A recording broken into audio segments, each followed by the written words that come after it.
Welcome to an exclusive interview.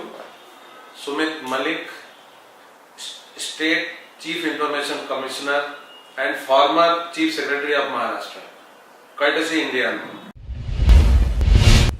Sir, आपका Indian mode में स्वागत है. Thank you.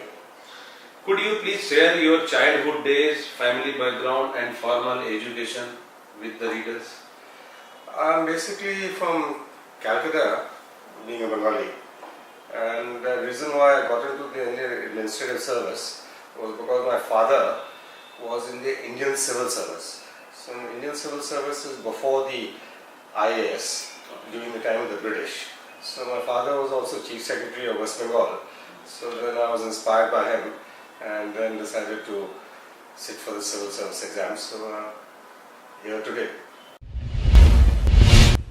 To fulfill of your father's dream. It was not exactly his dream, but it was more my dream. My father didn't pressurize me to take up any particular line, but I thought I could do something for the public. I can do some service to the nation if I take up this job. It gives you a lot of opportunities. It was not your dream become an IAS officer since your childhood. It was your dream. Well, not since childhood obviously, but certainly since college I was thinking it's a very good career option because you can serve society. What are the memories of your 1982 IAS batch? 1982, very fond memories. It was a very large batch, about 145 in the entire batch. And as part of the training program, we bonded very closely together. We went to trekking together. We also had to live in a village for 1 week and in a tribal area for another 1 week. And we had Bharat Darshan, and we've been in touch with all the batchmates ever since then. Okay. All of them are more or less done well. Okay. Still you are in coordination with each Yeah, other? we have a WhatsApp group. Okay. And then we celebrate each other's anniversaries and birthdays and marriages of our children, etc. You worked as an additional Chief Secretary and Chief Protocol Officer and Chief Secretary of the Maharashtra. Please share your experience. Well, as Additional Chief Secretary Protocol, my basic job is to look after the diplomatic community in Bombay. After Delhi, Bombay has got the largest number of diplomats.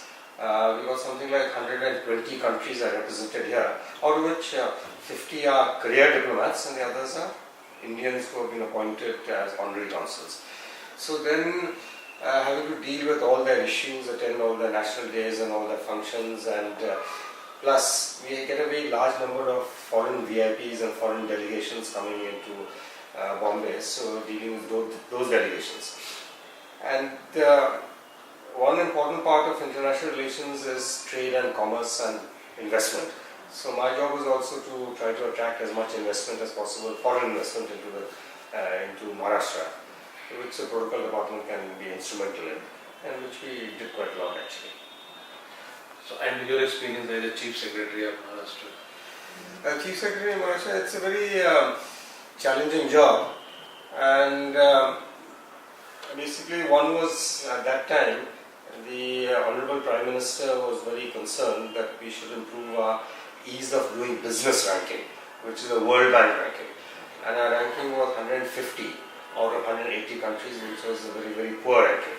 So thanks to the inspiration given by the Honorable Prime Minister and his team, because the World Bank ranking is based only on 2 cities, on Mumbai and Delhi, only 2 cities. So therefore the Bombay had to perform and had to cut down on the number of time taken for granting of licenses and permits, and cut down on the number of permits and licenses also, and bring everything online. And so we had to deal with a lot of departments, I think about 18 departments, including the Bombay Municipal Corporation. So after constant effort and constant meetings, constant follow-up, we managed to improve the ranking in the first year from 150 to 100. Okay. And in the second year we improved it from 100 to 77. Okay.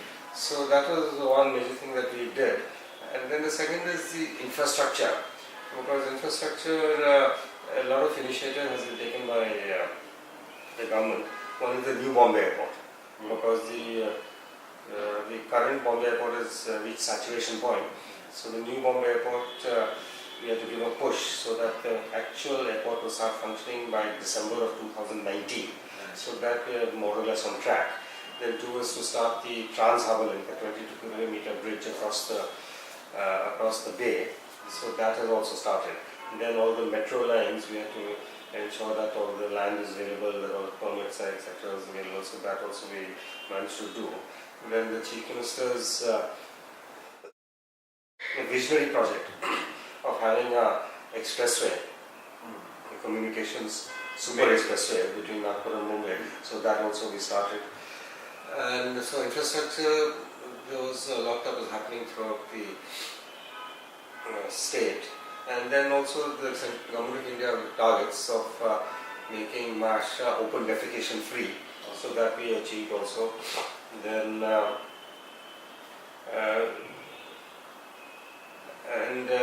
Yes, coastal road. The coastal road, yes, that's a Bombay Municipal Corporation, so they also started the coastal road. So the in infrastructure, a lot has been done. Then, of course, we also have to look at the social sector also, because we spend a lot of money on primary education. About 40,000 crores the government of Maharashtra spends on primary education.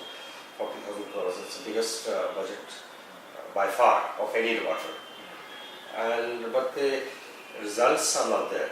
That the children, the quality of education is always a problem. So we started steps to making sure that the quality of education improves by making the teacher accountable and by having regular testing to ensure that the child is learning. So that process has started, so that otherwise it takes a lot of damage. There is a lack of the infrastructure in the government. No, there's no lack of infrastructure in education. There are enough classrooms, enough schools, there's enough teaching material, there's enough there's enough money. Municipal school. The problem is the teachers have to teach, and so that accountability is lacking. So kindly brief us on your various postings throughout your career since you So joined. my first posting was in the Naxalite affected district of Gadchiroli. Gadchiroli, I was a sub-divisional officer there in Gadchiroli. But at that time, the Naxalite activity, that was in 1984, 1985. At that time, the North Gadchiroli didn't have any Naxalite problem. The problem was South Gadchiroli. So I was posted as sub-divisional officer in North Gadchiroli, so there wasn't any major problem at that time. But it was an interesting experience working in a tribal area and semi-Naxalite area. Then my next major posting after one or two other postings was I came as, like to say, from Chanda to Banda. That's the expression. From Chanda you go to Banda. Banda is Chanda is the easternmost part of Maharashtra, and Banda is the westernmost part of Maharashtra. That is next to the Goa border. So I was transferred there. From Chanda to Banda, I was Chief Executive Officer of Zilla Parishad of Sindhudurg. So that was a very interesting experience. Then I was transferred to Bombay and worked as the district collector of Mullick. Then I went to Sandi as collector, district magistrate and collector. So there we took up a number of programs. One was a total literacy program, teaching adults how to read and write. And we got the gold medal for being the best district in the country. And then we had to deal with the riots that followed the Babri Masjid riots. So that way we managed to keep Sandi peaceful. Even though other parts of Maharashtra was affected, but Sandi was kept peaceful. And then after that there was the earthquake in Latur. So I was part of a World Bank team for rehabilitating all the victims of the earthquake of Latur. And then after that I worked in the Chief Secretary's office for a year and a half. Then I was posted as Divisional Commissioner Amaravati. Okay. And so there also took up a lot of programs, because that's also a tribal area. We got very hard with malnutrition among children, and we had to resettle a lot of villages outside the forest area, and we were the pioneers in that. And then we started a literacy program to make sure that the children study in school. And so we took up a lot of schemes there. Then after that I was posted with the governor, Mr. Mohammad Fazl. I was the secretary. Okay. And there we took up a lot of reforms, prison reforms, and then also the forest department. We took up a lot of initiatives, and then after that period, then I was posted as education secretary. Okay. And there also I was trying to improve the quality of education. And then after that, after 1 or 2 more postings, I was protocol and then chief secretary. So number of mega projects and metro work are going on in the state for transforming Maharashtra and upgrading Mumbai, the dream project of the CM Devendra Fadnavis. Please comment, what will be the effect after completion of the... After I think about 3.5 years, you'll see Bombay is totally transformed. Right now, you probably think Bombay is in a mess because a lot of digging work is going on, especially on the metros. But most of the metros will start functioning after about 3.5 years. And then that automatically will result in less traffic congestion, it will result in less pollution, and then commuting will become much easier. And housing will also be solved to a large extent because this 22-kilometer bridge that we're building across the bay, that means you can reach the mainland within 20 minutes. And so therefore there is a lot of land, there's no limit on the amount of land available. So a lot of housing projects will come up there that will also hopefully bring down the cost of housing and make affordable housing easier. And then of course the coastal road, that's going to add one more artery. In the slum rehabilitation program, we had made some changes to make it easier for redeveloping the slum areas. And so those changes will come into effect also.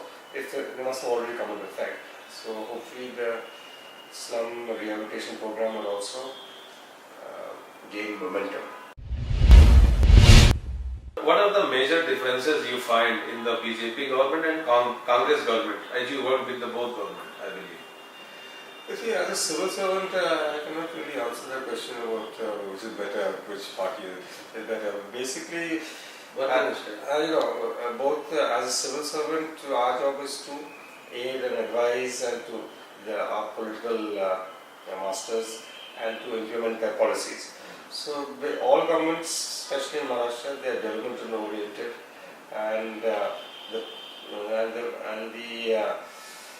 function and the aims of every government is the same. Basically, the welfare of the people, building infrastructure, increasing the per capita income, protecting the environment. So these are the standard aims that every government has. Can you share your thought on GST impact nationwide? GST is required. Every country in the world that has a uniform tax system. Our country was fragmented because every state had its own tax system, which resulted in a lot of economic efficiencies and it resulted in a lot of delays in the movement of goods. So therefore, this GST is it was highly required. It was required for a very long time. So it's a good move. There have been issues like in any new scheme, there are always problems, teething problems. So teething problems were there, but most of the problems have been got around. And then there was a complaint about too many multiplicity of slabs. So that is also being addressed. So overall, it is a very good impact, and this will definitely result in the acceleration of the GDP. You served as the Chief Secretary of Maharashtra 1.5 years. What major challenges you faced there? Major challenges as a Chief Secretary is basically one, to make sure that basic law and order issues are being maintained, because now there's a lot of young people, because India is a young nation, they're becoming restive because there are not enough jobs. So therefore there's a lot of agitations that are going on for reservations and things, so therefore handling that contradiction. The reservations, then you have the tribals, so the tribals also, they have started agitating also because of their land has been in some cases taken away, they're not got the benefits that they're supposed to come. So those agitations are also there. So you've got caste-based agitations, you've got agitation by tribals, and you also have the Bhima Koregaon riots that took place on the 1st of January 2018, so handling the fallout of that. So one is maintaining the law and order and also to handling the various contradictions and agitations, that's a major factor. The second is, like I mentioned earlier, dealing with infrastructure to accelerate infrastructure development. And 3 years that on the social sector side to ensure that the education is properly implemented, and then we have large departments like the social justice department to looking after scheduled castes, and travel department looking after scheduled tribe. So they have got a lot of schemes, so those should actually be implemented also. So these are some of the major challenges, and then managing within budgetary constraints, because there's always a shortage of funds. So how to basically, like for PWD, we want to take up very ambitious schemes for rural roads, for highways, for expressway, but you don't have enough funds for that. So therefore you got to think of some creative ways in which you can generate funds. So these are some of the challenges that we have to deal with. What is your say on lack of quality education in the government school and how it can be addressed? One is that you should give the parents a choice of what school to send their children to. So because right now opening a school is very difficult for a private person. It is too highly regulated. And schools are still under the charity commissioner, so the education is regarded as charitable, which it should not. So when our Chief Secretary, we managed to pass a bill so that a company can start a school, a not-for-profit company. Eventually, it should be free for anyone to start a school, whether you're an individual or a partnership or a company or a corporation. So anyone should be free to start a school. So that will result on the supply side going up, number of schools going up. And then the parents will have a choice. So right now the parents don't have any choice, because the number of private schools are highly limited. And there's a monopoly almost of the government schools. So that choice should be available. And the second is that whatever children go to municipal schools, Zilla Parishad schools, the teachers should be held accountable for the educational standard of the child. And for that there has to be a rigorous monitoring system, which we have started. But the system has to be made very strict. There is a growth of unemployment after demonetization, GST and RERA. What is steps government must take into general employment? And that very important is that the GDP growth rate has to go up a lot. For every 1% increase in the GDP growth rate, I think about 15 million jobs are created. And, so the GDP growth rate going up, the economy has to become more buoyant. And for that we have to still go in for further reforms like labour reforms, infrastructure development, and because in the rural areas there's a lot of distress. In Maharashtra, about 50 to 55% of the population depend on agriculture, but agriculture generates only 12% of the GDP. So that means the poverty levels in the agriculture sector are 4 times more. So all those people have to be transferred to the services sector, industry sector. But those sectors have to grow fast. So we have to attract much more investment. We have to either domestic investment or foreign investment. And for that, our easier doing business is one aspect of attracting more investment. So we have to make sure the economy grows fast enough. We have to attract more investment. We have to make sure the industry and services sector also grow fast. So all this is required. What is your achievement so far, which you feel proud in your service? There are a lot of achievements. Basically, every day, like a Chief Information Commissioner, right now, I disposed of 12 cases. And so I make sure that 12 individuals, they get the information they want. So every day there is also some achievements. Some achievements are small, some are large achievements, some are short-term achievements, long-term achievements. And so what I have said so far has come out in that, what I have done in terms of education, in terms of infrastructure, in terms of social sector, etc. Maharashtra introduced the Right to Information Act in long back 2002, prior to Central Information Act. But due to the government policy, it was not implemented. So, what do you feel that made since then and the functioning of the public authority, what are the differences between earlier and after 2005?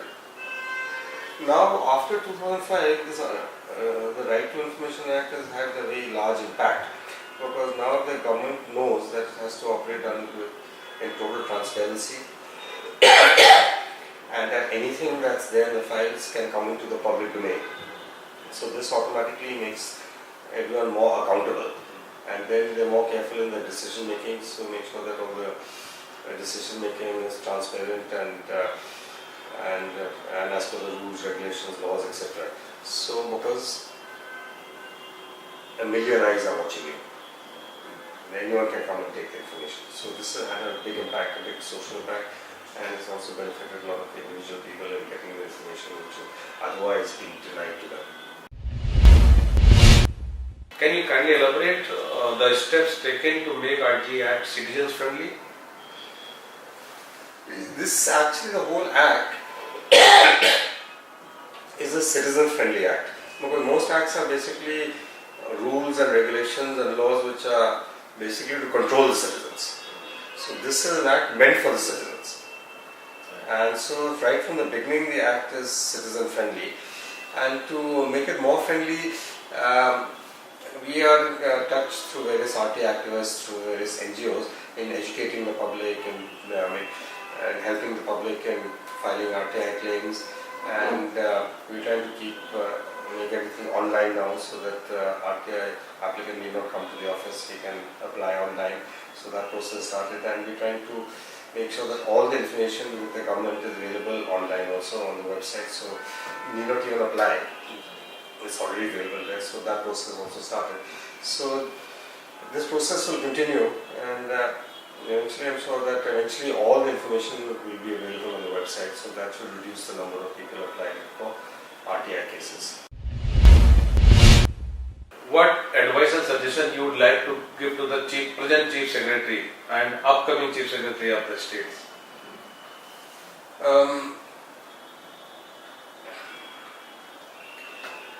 Basically, you have to see that all our various programs, all our various schemes, all our various policy is having the intended consequences.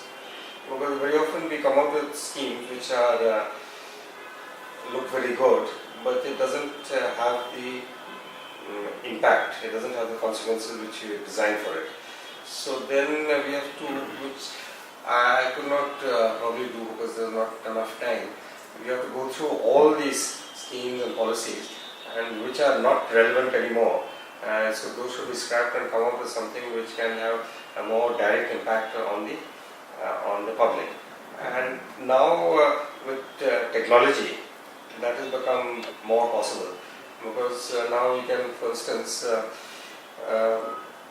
whatever subsidies and grants we have to give to the people below the poverty line, to tribal people, etc. So that we can do with a direct bank transfer.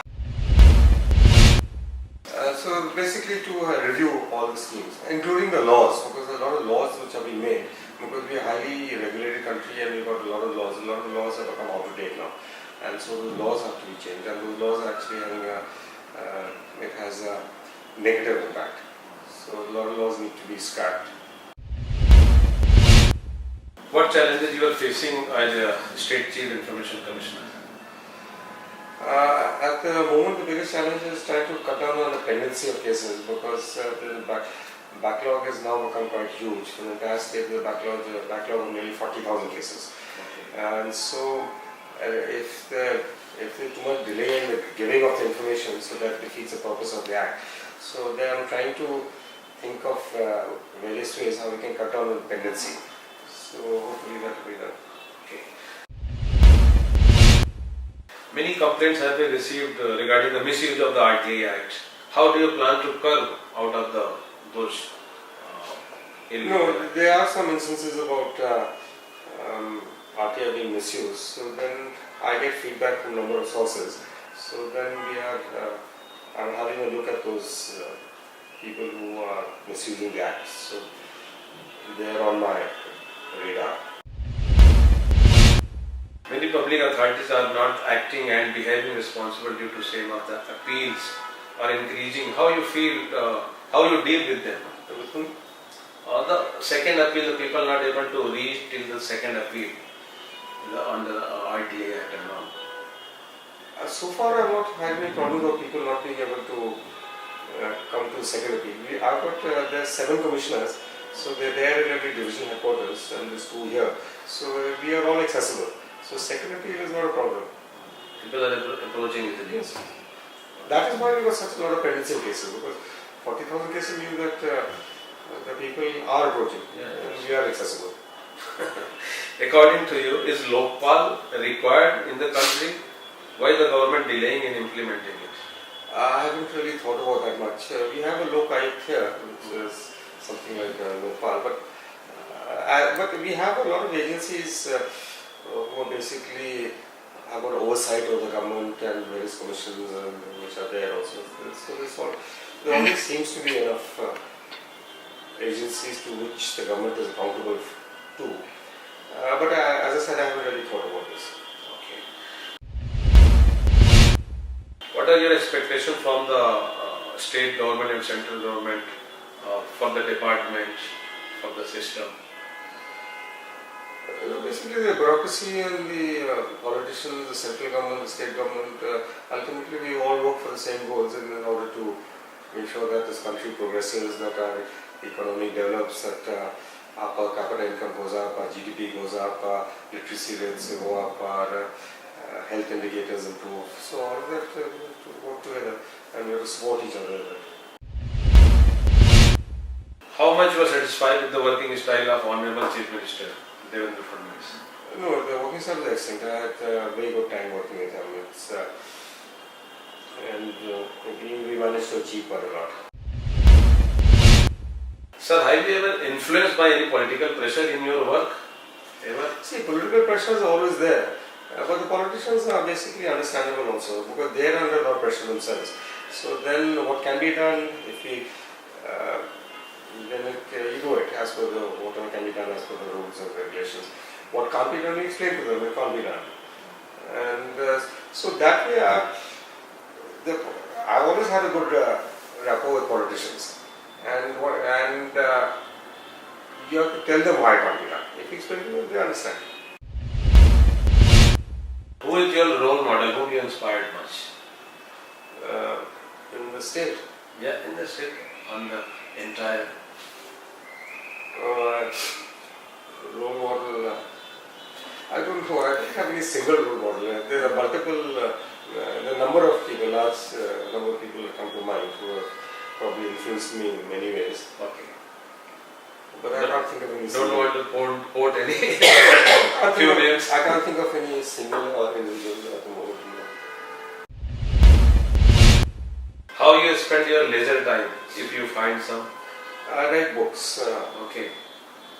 Books. I'm a writer. How you make fitness fit to yourself? Which sport do you like? No, I don't play. I'm not. I haven't played any sports for a long time, but whenever possible, I go for a walk. Okay. What suggestions and advice you want to give to the new students who wanted to become IAS, IPS, IRS? It's very competitive, the exams, so you have to study very hard and you have to start preparing very early also. And you have to have confidence in yourself. And you have to improve your general knowledge. And the main thing is you have to study very hard and be focused. What message you wanted to give to the public servants in the Maharashtra and in the country? To public servants, the message is you are a public servant, so behave like a public servant. You are a servant of the public. So have that attitude always. Thank you very much, sir, Thank you. for your precious time. I really appreciate, and I wish your great success, health, wealth, entire. Thank you very much. Thank you very much. We've been in touch with all the batchmates ever since then. Okay. All of them are more or less done well. Okay, still you are in coordination with Yeah, we have a WhatsApp group. Okay. And then we celebrate each other's anniversaries and birthdays and marriages of our children, etc. Okay. You worked as an additional Chief Secretary and Chief Protocol Officer and Chief Secretary of the Maharashtra. Please share your experience. Well, as additional Chief Secretary protocol, my basic job is to look after the diplomatic community in Bombay. After Delhi, Bombay has got the largest number of diplomats. We've got something like 120 countries are represented here, out of which 50 are career diplomats and the others are Indians who have been appointed as honorary consuls. So then having to deal with all their issues, attend all their national days and all. Please subscribe India Unbound channel for watching latest interviews of celebrities, administrative officers and businessmen. We welcome your valuable suggestions and opinions. Please like and share our videos. Visit us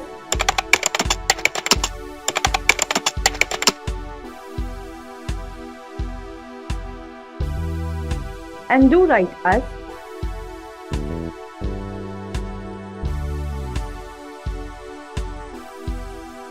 Follow us on social media. If you have any queries and want to advertise with India Unbound Media, please call or WhatsApp us on